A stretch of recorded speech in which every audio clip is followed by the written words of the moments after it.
রায়হান ছোটবেলা থেকেই তানিয়ার সঙ্গে বড় হয়েছে। পাড়ার সব খেলাধুলা, ঈদে নতুন জামা দেখানো, স্কুলের বই বদল, সবকিছুতেই তারা একসাথে ছিল। সবাই মজা করে বলত, তোমরা দুজন একেবারে ভাইবোনের মতো। বছরের পর বছর কেটে গেল। রায়হান পড়াশোনার জন্য শহরে চলে গেল, আর তানিয়া থেকে গেল গ্রামে। মাঝে যোগাযোগ কমে গেলেও মনে মাঝে মাঝে হালকা একটা টান বোধ করত রায়হান, যেটা কোনোদিন কাউকে বলেনি। অনেকদিন পর ছুটিতে গ্রামে এলো রায়হান। তানিয়া তখন একেবারে অন্য মানুষ। লম্বা, পরিণত, চোখে অদ্ভুত দীপ্তি। প্রথম দেখাতেই রায়হানের বুক কেঁপে উঠল, এ কি সেই আগের দুষ্টুমি করা মেয়েটা? সন্ধ্যায় উঠোনে বসে সবাই গল্প করছিল। আলোর ঝিলিকে তানিয়ার চুলের ভেজা গোছা গাল ছুঁয়ে যাচ্ছিল বারবার। রায়হান চোখ ফেরাতে পারছিল না। তানিয়া হেসে বলল, কি রে, এভাবে তাকিয়ে আছিস কেন? রায়হান হকচকিয়ে গেল, মুখ লাল হয়ে গেল। না, তেমন কিছু না গে। কিন্তু সেই রাতেই ঘুম আসছিল না রায়হানের। বারবার চোখের সামনে ভেসে উঠছিল তানিয়ার হাসি, তার চোখের ভেতর জমে থাকা অজানা রহস্য। পরের দিন দুপুরে তানিয়া রায়হানকে নিয়ে নদীর ধারে হাঁটতে গেল। চারপাশে ঝোপঝাড়, হালকা বাতাস, আর তাদের নিঃশ্বাসের শব্দ। এক মুহূর্তে তানিয়া থেমে গিয়ে বলল, রায়হান, আমাদের মধ্যে কি বদলে গেছে কিছু? রায়হান তাকিয়ে রইল তার চোখে। দুজনের মাঝে যেন শব্দ হারিয়ে গেল, শুধু বাড়তে থাকল অজানা এক টান, এক ধরনের উত্তেজনা। নদীর ধারে দাঁড়িয়ে রায়হান তানিয়ার চোখে চোখ রাখতেই বুকের ভেতর কেমন একটা ধাক্কা খেল। তানিয়া নিঃশব্দে দাঁড়িয়ে আছে, বাতাসে তার চুল উড়ছে, ঠোঁটে হালকা কাঁপুনি। রায়হান ফিসফিস করে বলল, হ্যাঁ, বদলে গেছে। সবকিছুই বদলে গেছে গি। তানিয়া নিচু গলায় বলল, আমরা তো ছোটবেলা থেকে একে অপরকে চিনি, সবাই ভাবে আমরা ভাইবোনের মতো। কিন্তু আমার মনে হয় আমাদের মাঝে সেটা নেই গি। এই কথা শুনে রায়হানের শরীর কেঁপে উঠল। তার গলা শুকিয়ে গেল, তবুও সাহস করে এগিয়ে এল একটু কাছে। তানিয়া, আমিও তো তাই ভাবছিলাম। আমি তোমাকে আর শুধু আগের মতো দেখতে পারছি না গি। এক মুহূর্ত নিস্তব্ধতা। নদীর ঢেউ তীরে লাগছিল, দূরে একটা পাখির ডাক ভেসে আসছিল। তানিয়া ধীরে ধীরে হাত বাড়িয়ে রায়হানের হাতটা ধরল। গরম শরীরে শিহরণ বয়ে গেল দুজনের ভেতর। আমরা কি ভুল করছি? তানিয়ার কণ্ঠ কাঁপছিল। রায়হান মৃদু হাসল। ভুল হলেও এই অনুভূতিটা আমি থামাতে পারব না গি। তানিয়ার চোখে ভয়ের সঙ্গে অদ্ভুত এক আকাঙ্ক্ষা ফুটে উঠল। সে এক ধাপ এগিয়ে এসে রায়হানের কাঁধে মাথা রাখল। বুকের ভেতর রায়হানের হৃদস্পন্দন তখন এত জোরে হচ্ছিল যে তানিয়ারও অনুভব হচ্ছিল। সেই মুহূর্তে পৃথিবী যেন থেমে গেল। শুধু তারা দুজন, আর তাদের লুকোনো আবেগ, যা এতদিন ধরে জমেছিল ভেতরে। তানিয়া ধীরে ধীরে মুখ তুলতেই চোখে চোখ আটকে গেল আবার। দুজনেই আর আটকাতে পারল না। এগিয়ে এসে তাদের ঠোঁট মিশে গেল এক অজানা কাঁপা কাঁপা চুম্বনে। এক মুহূর্তে নদীর হাওয়া, চারপাশের নিস্তব্ধতা, সব যেন মিলিয়ে গেল। থেকে রইল শুধু তাদের প্রথম রোমাঞ্চকর মুহূর্তের উত্তেজনা। সেই প্রথম চুম্বনের পর দুজনেই কিছুক্ষণ স্থির দাঁড়িয়ে রইল। নদীর হাওয়া বইছিল, কিন্তু তাদের শরীর তখন আগুনের মতো গরম। তানিয়া হঠাৎ পিছিয়ে গেল, শ্বাস নিতে নিতে বলল, রায়হান, যদি কেউ দেখে ফেলে? আমরা তো ভাইবোন বলে সবাই ভাবে গু। রায়হান ধীরে তার হাত ধরে বলল, তারা যাই ভাবুক, আমরা জানি আমাদের ভেতরে কি আছে। আর আমি এটা আর লুকাতে পারব না গি। তানিয়ার চোখে দ্বিধা, ভয় আর অদ্ভুত এক টান। সে রায়হানের দিকে একবার তাকিয়ে আবার চোখ নামিয়ে নিল। কিন্তু হাত ছাড়ল না। সন্ধ্যার সময় বাড়ি ফেরার আগে তারা দুজনেই আবার মিলল বাগানের ভেতর। চারপাশ অন্ধকার, শুধু জোনাকির আলো। রায়হান তানিয়াকে আলতো করে নিজের দিকে টেনে নিল। তানিয়া কেঁপে উঠল, বলল, রায়হান, এটা খুব ভুল। কিন্তু তার ঠোঁট কাঁপছিল, আর শরীর কাছে টানছিল নিজে থেকেই। রায়হান আর এক মুহূর্ত দেরি করল না, আবার তাকে জড়িয়ে ধরল, আরও গভীর চুম্বনে ভরিয়ে দিল। তাদের দুজনের নিঃশ্বাস এক হয়ে যাচ্ছিল, বুক ধরফর করছিল দ্রুত। ভয় ছিল ধরা পড়ার, তবুও সেই ভয় যেন বাড়িয়ে দিচ্ছিল উত্তেজনা। তানিয়া ফিসফিস করে বলল, রাতে সবাই ঘুমিয়ে গেলে উঠোনের পেছনে এসো। রায়হানের শরীর শিহরে উঠল। সে শুধু মাথা নেড়ে সম্মতি দিল। সেই রাতে চারপাশ নিস্তব্ধ হয়ে গেলে রায়হান পা টিপে টিপে উঠোনের পেছনে গেল। তানিয়া দাঁড়িয়েছিল অপেক্ষায়, অন্ধকারে, তার চোখে এক অদ্ভুত আলো। দুজনের দৃষ্টি মিলতেই সব দ্বিধা গলে গেল। তারা একে অপরের দিকে ছুটে গেল, আর রাতের নিস্তব্ধতায় শুরু হল তাদের গোপন, উত্তেজনায় ভরা যাত্রা। রাতের আধার ঘনিয়ে এসেছে। চারদিকে গভীর নিস্তব্ধতা, শুধু পুকুরপাড় থেকে ব্যাঙের ডাক আর মাঝে মাঝে ঝিনি পোকার শব্দ শোনা যাচ্ছে। রায়হান উঠোন পেরিয়ে পা টিপে টিপে পিছনের দিকে গেল। বুক ধড়ফড় করছে, মনে হচ্ছে প্রতিটি পদক্ষেপে কেউ যেন দেখে ফেলবে। অন্ধকারের মধ্যে হঠাৎ সাদা ওড়নার আভা। তানিয়া দাঁড়িয়ে আছে, চুপচাপ, কিন্তু চোখে এমন এক দৃষ্টি, যা রায়হানের বুক কাঁপিয়ে দিল। তুই এলি কি? তানিয়ার কণ্ঠ কেঁপে উঠল। রায়হান ধীরে তার কাছে এগিয়ে গিয়ে বলল, তুই ডাকলি, আমি আসব না? দুজনের মাঝে আর এক মুহূর্তের দূরত্ব রইল না। তানিয়া হঠাৎ রায়হানের বুকে মাথা গুজে দিল। রায়হানের শরীর শিউরে উঠল। সে তানিয়ার চুলে হাত বুলিয়ে ধীরে ধীরে কানে ফিসফিস করে বলল, আজকে আমি তোকে ছাড়ব না। তানিয়া চোখ বন্ধ করল, নিঃশ্বাস দ্রুত হয়ে উঠল। রায়হান, যদি কেউ জেনে যায়, সব শেষ হয়ে যাবে। তারা যদি জেনেই ফেলে, তাও আমি তোকে চাই। তুই আমার গু। এই কথা শুনে তানিয়ার শরীর কেঁপে উঠল। সে রায়হানের মুখের দিকে তাকিয়ে এক মুহূর্ত দ্বিধা করল, তারপর ঠোঁট মেলাল তার ঠোঁটে। অন্ধকার রাতে দুজনের নিঃশ্বাস মিশে গেল, হৃদস্পন্দন ছন্দ হারাল। চারপাশে যেন পৃথিবী থেমে গেল, শুধু তারা দুজন, ভয়, আকাঙ্ক্ষা আর নিষিদ্ধ উত্তেজনায় বন্দী। তানিয়া ধীরে ধীরে ফিসফিস করে বলল, রাতটা আমাদের।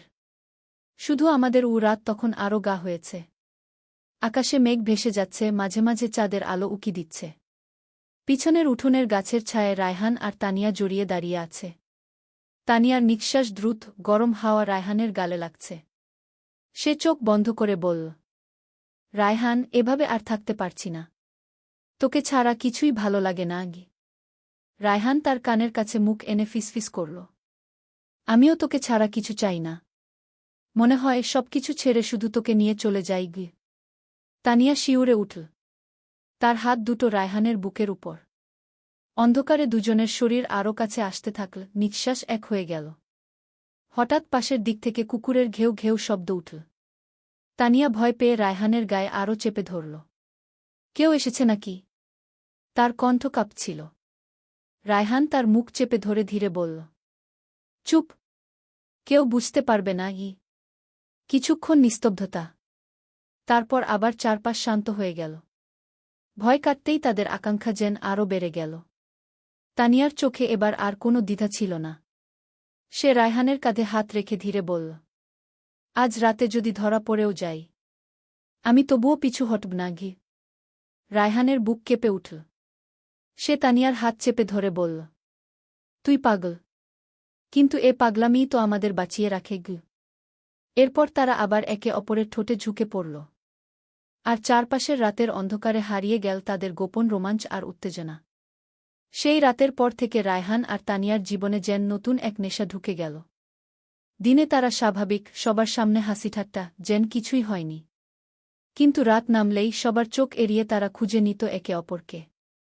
কখনো উঠোনের পেছনে, কখনো ধানুক্ষেতে, আবার কখনো নদীর ধারে। যেখানেই সুযোগ মিলত, সেখানে তারা মিলে যেত। ভয়, আকাঙ্ক্ষা আর নিষিদ্ধ টানাপোড়েন মিশে প্রতিটি মুহূর্তকে করে তুলত আরও উত্তেজনাপূর্ণ। তানিয়া বলত, রায়হান, আমি প্রতিদিন ভাবি, আজ যদি কেউ দেখে ফেলে।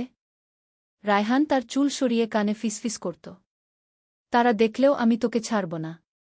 আমি তোকে চাই, তানিয়া। তানিয়া চোখ বন্ধ করে নিঃশ্বাস ফেলত, আর সেই মুহূর্তেই তার সব ভয় গলে যেত।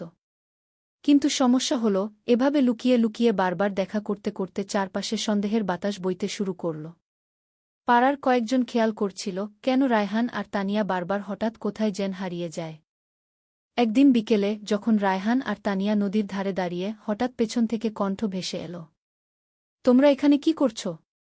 দুজনের বুক কেঁপে উঠল। ঘুরে দেখল, পাড়ারই এক কৌতূহলী মানুষ দাঁড়িয়ে আছে, চোখে সন্দেহের দৃষ্টি। তানিয়া হকচকিয়ে গেল। রায়হান তার হাত শক্ত করে চেপে ধরে এগিয়ে গিয়ে বলল, আমরা শুধু হাঁটছিলাম। কিন্তু লোকটার চোখ বলছিল সে বিশ্বাস করছে না। সেই মুহূর্তে রিমি আর রায়হানের গোপন সম্পর্কের উপর যেন এক অদৃশ্য ঝড় নেমে এল। সেই দিনটা ছিল তাদের জীবনের মোড় ঘোরানোর সময়। লোকটার চোখের দৃষ্টি যেন আগুন হয়ে জ্বলে উঠেছিল। তানিয়া কেঁপে উঠল, ঠোঁট শুকিয়ে গেল, মনে হচ্ছিল পৃথিবীটা যেন শেষ হয়ে যাবে। রায়হান জোর করে হাসি ফোটাল মুখে।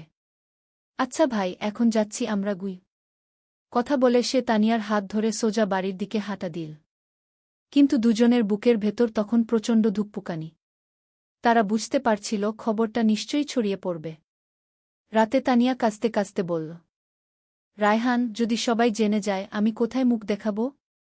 আমার মা বাবা আমাকে মেরে ফেলবে গি। রায়হান তার চোখের জল মুছে দিল। তানিয়া, আমি তোকে কখনো ছাড়ব না। পৃথিবী যাই বলুক, তুই শুধু আমার গু। কথাগুলো শুনে তানিয়ার বুকের ভিতর কেমন যেন গলে গেল। ভয় আর ভালোবাসার মিশ্রণে সে আরও কাছে এলো রায়হানের। দুজনের ঠোঁট মিল, তারপর অন্ধকার ঘরে আবার শুরু হলো তাদের অস্থিরতা, রোমাঞ্চ আর লুকোনো উত্তেজনা। কিন্তু সেই মুহূর্তে দূরে উঠোনে পায়ের শব্দ শোনা গেল। তারা দুজন চমকে উঠল। কে আসছে? ধরা পড়ে গেল নাকি? অন্ধকার ঘরে দুজনের নিঃশ্বাস যেন একসাথে আটকে গেল। পায়ের শব্দটা যত কাছে আসছিল ততই রায়হান আর তানিয়া নিঃশ্বাস বন্ধ করে ফেল। বাইরে থেকে যেন কারো গলা শোনা গেল। তানিয়া, দরজা খোলা রাখছিস কেন? বাতাসে তো জানালাও কাঁপছে গিউ। তানিয়ার বুক ধক করে উঠল। এটা তার মায়ের গলা। সে দ্রুত উঠে গিয়ে দরজার কাছে গেল, কিন্তু রায়হানের দিকে ফিরে গেল চোখ। রায়হান ইশারায় বল, চুপ, শান্ত থাকো। তানিয়া দরজা একটু ফাঁক করে দিল। মা, আমি তো ঘুমাচ্ছিলাম। বাতাসে দরজা খোলা ছিল। মা সন্দেহজনক দৃষ্টিতে তাকালেন, তারপর বললেন, তাড়াতাড়ি লাইট বন্ধ করে শুয়ে পড়। রাত অনেক হয়েছে গি। মা চলে যেতেই তানিয়া দরজা লাগিয়ে হাফ ছেড়ে বাঁচল। রায়হান তখনও ঘরের কোণে দাঁড়িয়ে। তাদের চোখাচোখি হতেই যেন চাপা ভয় মিলেমিশে গেল উত্তেজনায়। তানিয়া ধীরে ধীরে রায়হানের দিকে এগিয়ে এলো। তার হাত কাঁপছিল, ঠোঁট কাঁপছিল, কিন্তু চোখে ভাসছিল এক অদ্ভুত টান। সে ফিসফিস করে বলল, আজ যদি আমরা ধরা পড়তাম? আমি ভাবতেই পারছি না ঘি। রায়হান তাকে শক্ত করে কাছে টেনে নিল। ধরা পড়লেও কিছু যায় আসবে না। আমি তোকে ছাড়া আর কিছু ভাবতেই পারি না ঘি। এই কথা শুনে তানিয়ার ভয় যেন গলে গেল। তার বুক রায়হানের বুকে চেপে গেল, আর ঠোঁট খুঁজে নীল রায়হানের ঠোঁট। বাইরে ঝড়ো হাওয়া বইছিল, জানালা কাঁপছিল, কিন্তু ঘরের ভেতর তখন এক অন্য রকম ঝড় বইছিল। ভালোবাসা, উত্তেজনা আর গোপন রোমাঞ্চের ঝড়। দুজনেই জানত তারা এক বিপজ্জনক খেলায় নেমে পড়েছে। কিন্তু সেই মুহূর্তে তাদের কারোই আর পিছিয়ে আসার উপায় ছিল না। রাতটা যেন এক অদ্ভুত নেশায় ভেসে যাচ্ছিল। ঝড় থেমে গেলেও রায়হান আর তানিয়ার ভেতরের ঝড় থামছিল না। তারা দুজনেই জানত এভাবে লুকিয়ে থাকা খুব ঝুঁকির, কিন্তু একে অপরের কাছ থেকে দূরে থাকাটাই ছিল অসম্ভব। সকালে গ্রামের উঠোনে গল্প শুরু হয়ে গেল। কেউ একজন নাকি রাতের বেলা তানিয়ার ঘরের সামনে ছায়া দেখেছে। মেয়েরা ফিসফিস করছে, ছেলেরা চোখ টিপছে। নিশ্চয়ই কেউ এসেছে ওর কাছে গিয়ে। তানিয়ার বুক ধরফর করতে লাগল। সে জানত এই ছায়া কেউ আর নয়, রায়হান।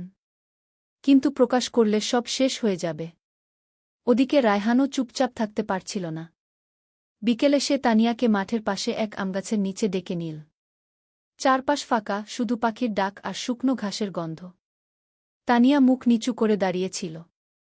সবাই তো এখন সন্দেহ করছে, যদি কেউ আমাদের ধরে ফেলে। রায়হান তার চিবুক তুলে দিল আঙুল দিয়ে। তাহলে ধরুক। আমি তোকে নিজের করে নেব, লুকিয়ে নয়, সবার সামনে গিয়ে। তানিয়ার চোখ ভিজে গেল, কিন্তু তবুও ভেতরে ভেতরে ভয় কাজ করছিল। ঠিক তখনই দূর থেকে কারো পদশব্দ ভেসে এল। তারা দুজন চমকে গিয়ে আলাদা হয়ে দাঁড়াল। এক মুহূর্তের জন্য মনে হল ধরা পড়ে গেল নাকি। কিন্তু গাছের আড়াল থেকে বের হয়ে এলো আরেকজন ছেলে।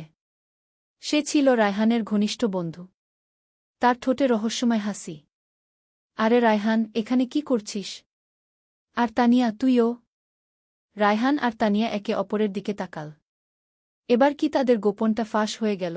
বন্ধুর চোখে ধরা পড়েই রায়হান ভেতরে ভেতরে কেঁপে উঠল। তানিয়ার মুখ আরও ফ্যাকাশে হয়ে গেল। এক মুহূর্তে মনে হচ্ছিল সবকিছু শেষ হয়ে যাবে। বন্ধুটা ঠোঁটে হালকা হাসি রেখে বলল, তাহলে ব্যাপারটা বুঝলাম। আমি কিছু বলিনি, কিন্তু চোখ তো সবই দেখে গু। রায়হান শক্ত গলায় উত্তর দিল, তুই যা দেখেছিস সেটা কারো কাছে বলবি না। তুই আমার ভাইয়ের মতো ঘু। বন্ধুটা কপাল উঁচু করল। চিন্তা করিস না। আমি কাউকে বলবো না। তবে রায়হান, এই পথ সহজ না। গ্রামের লোকজন যদি টের পায় তোরা শেষ। তানিয়ার চোখে জল চলে এলো। সে কাপা কাপা গলায় বলল, আমরা কি সত্যিই এত ভুল করছি? রায়হান তানিয়ার হাত ধরে ফেল, যেন তার বুকের ভেতরের কষ্ট মুছে দিতে চাইছে। ভালোবাসা কখনো ভুল হতে পারে না। ভুল শুধু সমাজের চোখে গি।